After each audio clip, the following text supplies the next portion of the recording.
Yesterday we left off with Padmasambavha in Glasnevin in the cremation grounds, with some of the basic colours, some of the basic shapes on how to draw this illustration.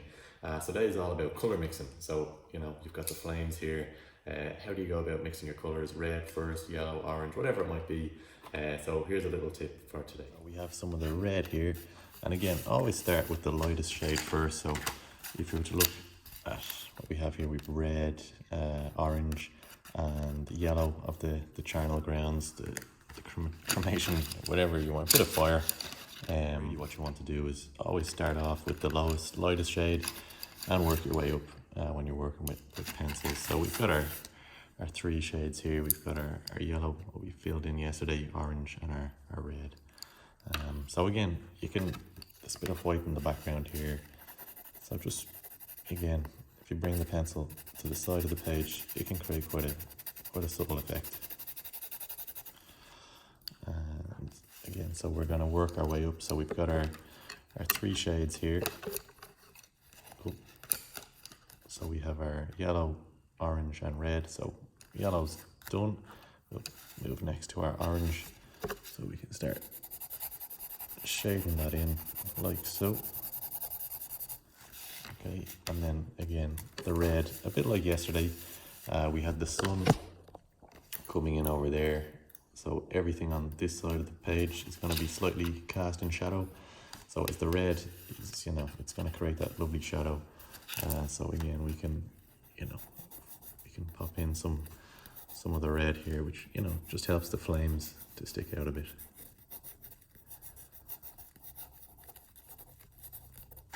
Okay, so those are some of the flames there. Then again, we've those classic towers in Glasnevin. So, the classic HB pencil or 2B. If not, again, just black. If you only have black, just lightly again. Always start off lightly.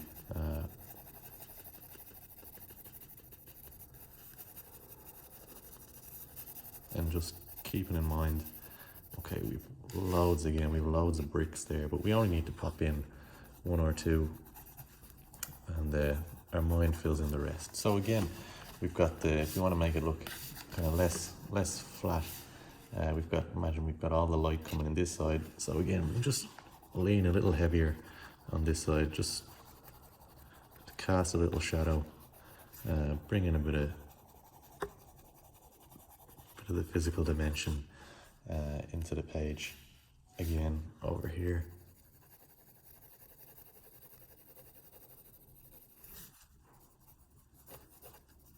So their tower, and again over here. So again,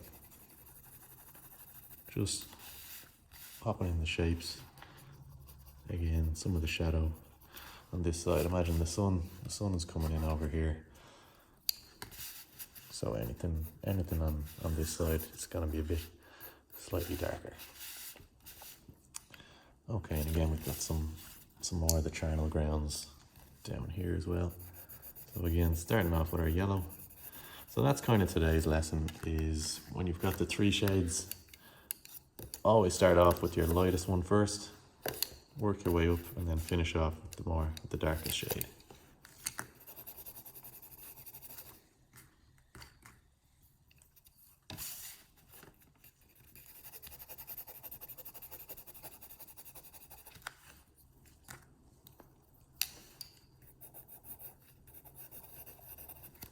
Okay, and then we've got, again, some of the grass. So again, we can work our way up to create a bit of subtlety with the image. So we have our lighter green and we have our darker green. So again, we want to just lace the page in that lighter green first. And then if we want to bring in a bit of dimension, just, some grass, something like that, just using the darker shade, like so. Again, over here, it's going to be a bit more shadow along that green spell.